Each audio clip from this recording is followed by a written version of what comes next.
नमस्कार प्यारे विद्यार्थियों। अभी तक अपन सरल मापनी के बारे में पढ़ रहे थे। आज अपन विकिरण मापनी के बारे में पढ़ेंगे। सरल मापनी में हमेशा अपन 2 इकाई का अध्ययन कर रहे थे, लेकिन विकिरण मापनी में हम 3 इकाई का अध्ययन करते हैं।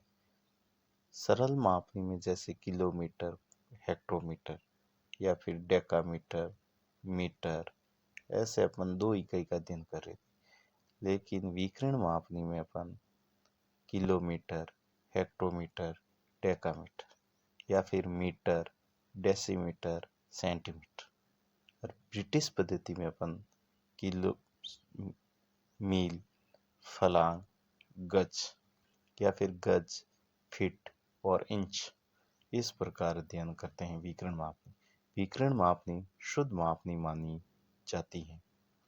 अभी अपने पास में एक क्वेश्चन है जिसमें आरएफ अपने को दे रखा है। आरएफ का अर्थ होता है रिप्रेजेंटेटिव फ्रैक्शन, और इसमें हमेशा भिन्न में संख्या लिखी होती है जो हमेशा अंश वाली मानचित्र की दूरी को प्रदर्शित करती है और हर वाली हमेशा धरातल की दूरी को प्रदर्शित करती है।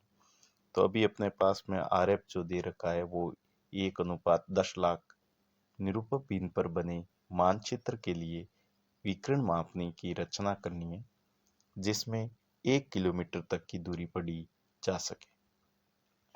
अब हमें पता है कि ये जो आरएफ दे रखा है ये ब्रिटिश पद्धति का नहीं होकर मैट्रिक पद्धति का है। किसका है? मैट्रिक पद्धति का। क्योंकि 10 के गुणांक में आता है कोई भी मान तो वो हमेशा मैट्रिक पद्धति का होता है, और अगर 3 या 6 या 12 के गुणांक में कोई भी मान आ रहा है तो वो हमेशा ब्रिटिश पद्धति का होता है। तो उसी प्रकार आप देखोगे 1 सेंटीमीटर बराबर 10 लाख सेंटीमीटर हो जाएगा। 1 सेंटीमीटर बराबर 10 किलोमीटर हो जाएगा, क्योंकि अपने को हम जानते हैं कि 1 किलोमीटर में 1 लाख सेंटीमीटर होते हैं।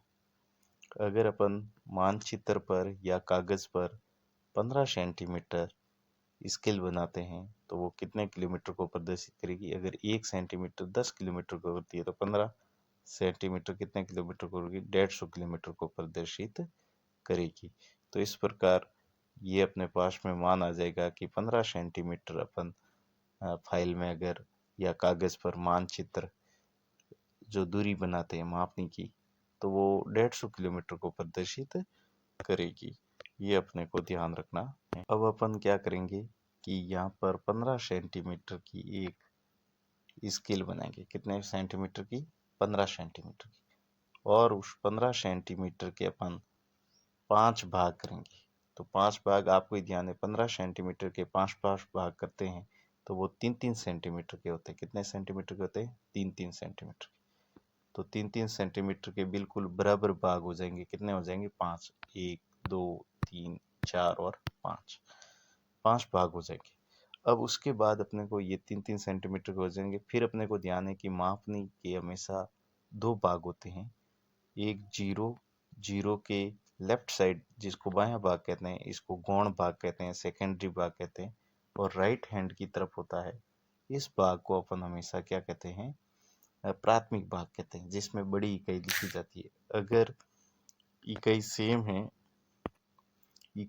यहाँ पर भी किलोमीटर है और यहाँ पर भी किलोमीटर है, तो ये मान बड़ा होगा और ये मान हमेशा छोटा होगा। तो इस प्रकार अपने को लिखना है। तो 5 भाग करने के बाद अपने पास में एक भाग को छोड़कर यहाँ पर 0, फिर 30, 60, 90, 120, क्योंकि अपने को तो क्या है कि 15 सेंटीमीटर बराबर 150 किलोमीटर प्रदर्शित करना है। तो अब अपने पास में 120 यहाँ हो गई। फिर अपने क्या रहा? 30 किलोमीटर है। कितने किलोमीटर है? 30 किलोमीटर। 30 किलोमीटर यहाँ प्रदर्शित करती। फिर अपने को क्या किया कि 4 सेंटीमीटर के इस प्रकार इन सब पर लंब बना दिए। लंब हमेशा 90 डिग्री पर बनते हैं, तो एकदम लंब बना दिए और इसको 10 भागों में डिवाइड कर दिए। कितने भागों में? 10 भागों में सबको डिवाइड करके ऐसे लाइनें अपने को मिला दी, ये सब लाइनें।